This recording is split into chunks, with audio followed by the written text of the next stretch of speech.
Selamat bergabung kembali di kanal Salibai teman-teman. Di sini, kami mengajak Anda menjelajahi cerita-cerita menarik dari segala penjuru. Kami ada karena Anda semua. Saran dan kritik membangun akan kami hargai demi kemajuan konten kami. Jangan lupa, like, komen dan subscribe agar tidak ketinggalan cerita seru lainnya.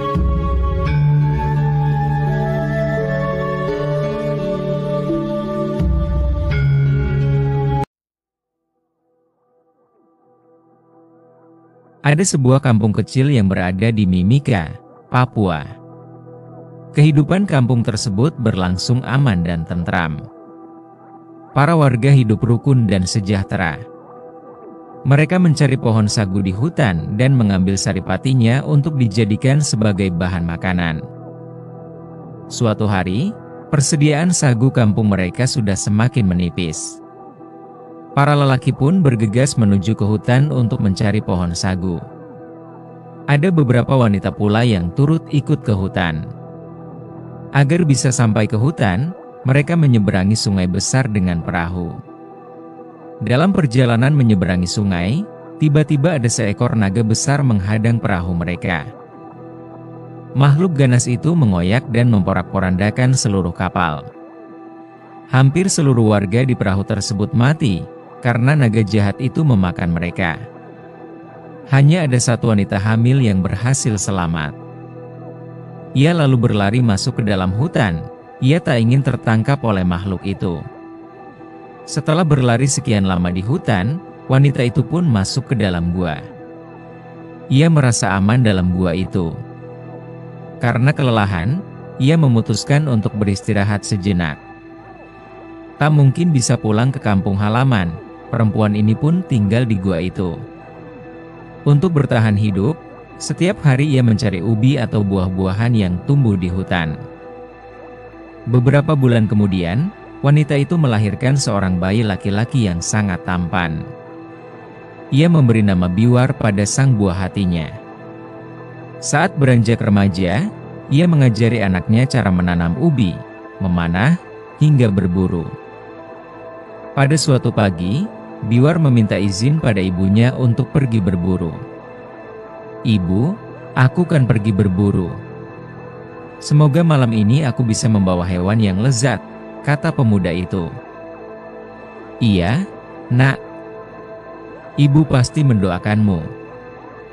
Tapi, ingatlah pesan ibu. Kamu jangan berburu dekat sungai besar," ucap sang ibu. Biwar merasa heran kenapa sang ibu selalu melarangnya mendekati sungai besar itu. Karena sangat penasaran, ia pun mendekati sungai besar itu. Ia terkesima karena di sungai itu terdapat ikan-ikan yang sangat besar. Tanpa pikir panjang, ia menangkap beberapa ikan besar dengan cekatan. Meskipun ada rasa khawatir karena pesan ibunya, ia tetap saja menangkap banyak ikan dengan semangat. Setibanya di rumah, Biwar memamerkan hasil tangkapannya kepada sang ibu. "Aku menangkap begitu banyak ikan besar," ucapnya. "Dari mana kau mendapatkan ikan-ikan itu, anakku?" tanya sang ibu. "Sebenarnya aku menangkap banyak ikan ini dari sungai tersebut. Ibu kenapa melarangku ke sana? Padahal ikannya sangatlah banyak dan besar-besar," jawab Biwar. Ia pun menceritakan kronologi penyerangan makhluk ganas itu pada masa lalu. Tak hanya itu, ia juga menceritakan caranya bertahan hidup sendirian merawat Biwar seorang diri. Mendengar kisah ibunya yang malang, Biwar meneteskan air mata. Ia tak tahu bila selama ini ibunya menyimpan kisah yang teramat memilukan. Ia memeluk sang ibu yang juga menangis menceritakan kisah masa kelamnya. Di sisi lain, pemuda ini pun sangat dendam kepada sang naga. Ia ingin sekali membunuh makhluk ganas itu. Akan tetapi, sang ibu melarangnya. Ia tak ingin makhluk penunggu sungai itu melukai anaknya. Setiap hari ia terus berusaha membujuk ibunya agar memberikan izin. Selama ibunya tak merestui, pemuda ini tak akan mendatangi naga tersebut. Pada suatu sore, Biwar datang menemui ibunya dengan membawa panah. Ia ingin menunjukkan kebolehannya dalam menyerang menggunakan panah yang selama ini digunakannya untuk berburu.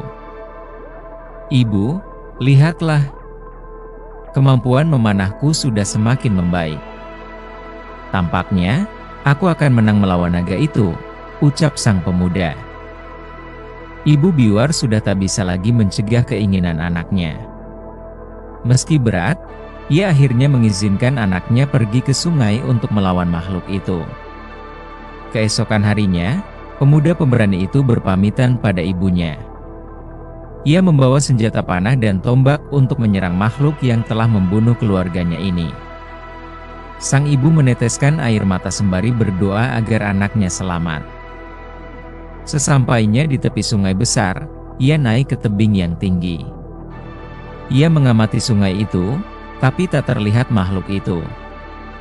Lalu, ia memikirkan rencana untuk menyerang dan membunuh naga. Setelah berpikir sejenak, ia akhirnya menemukan strategi penyerangan. Ia mendorong batu yang teramat besar hingga ujung tebing. Nantinya, batu besar itu akan ia gunakan untuk menindas tubuh sang naga. Usai mengatur rencana, ia turun ke tepi sungai dan berteriak memanggil makhluk itu. Setelah berulang kali ia memanggil makhluk itu, tiba-tiba air sungai bergejolak. Kemudian, muncullah seekor naga raksasa di depan Biwar. Tubuhnya sangatlah besar sehingga membuat pemuda ini terkejut. "Hai, anak muda.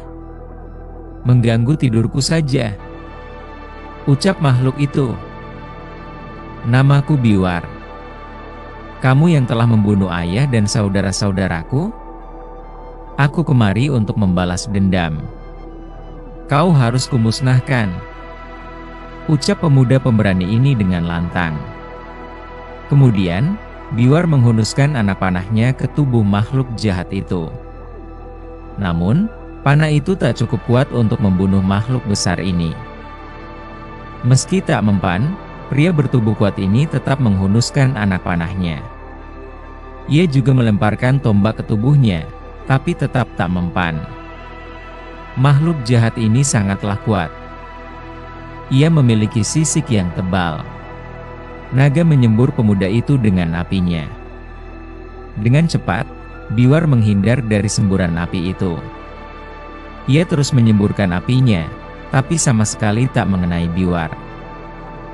Ia lalu berhenti di samping batu yang telah ia siapkan di pucuk tebing tepi sungai.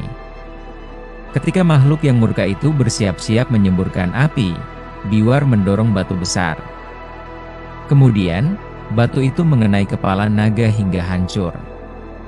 Seketika, makhluk besar itu mati dan tubuhnya hanyut terbawa arus sungai. Biwar akhirnya berhasil membunuh makhluk jahat itu. Ia lalu kembali pulang untuk menemui ibunya. Sang ibu yang sedari tadi menunggu sembari berdoa, menangis bahagia. Keesokan harinya, mereka pulang ke kampung halaman. Para warga menyambut mereka dengan sukacita. Sang ibu pun menceritakan seluruh kejadian yang menimpanya. Ia juga tak lupa menceritakan bahwa anaknya berhasil membunuh naga. Sejak saat itu, para warga menyebut Biwar sebagai sang penakluk naga.